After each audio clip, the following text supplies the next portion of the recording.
খিলঞ্জীয়াক হুংকাৰ দিয়া ৰফিকুল ইছলামক লৈ অনা হ'ল শিৱসাগৰ থানালৈ।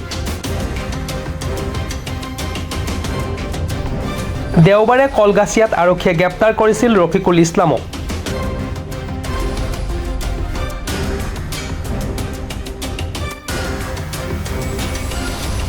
কিছুদিনৰ পূৰ্বে ঐতিহাসিক শিৱসাগৰৰ ৰংঘৰ বাকৰিৰ পৰা সম্প্ৰীতি বিনষ্ট কৰাৰ মনোভাৱেৰে মন্তব্য আগবঢ়াইছিল।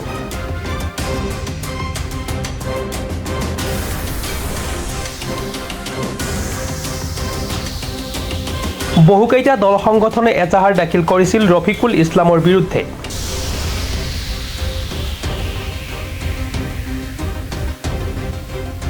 আজি কলগাছিয়া আৰক্ষীয়ে শিৱসাগৰ আৰক্ষীক গতাই দিয়ে।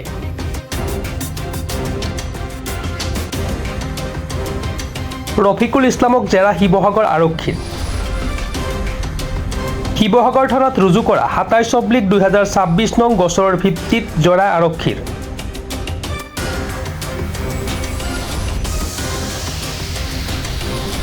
শিৱসাগৰৰ পৰা মুছাবিল আলী ৰিপৰ্ট, প্ৰাতঃ টাইম ডিজিটেল।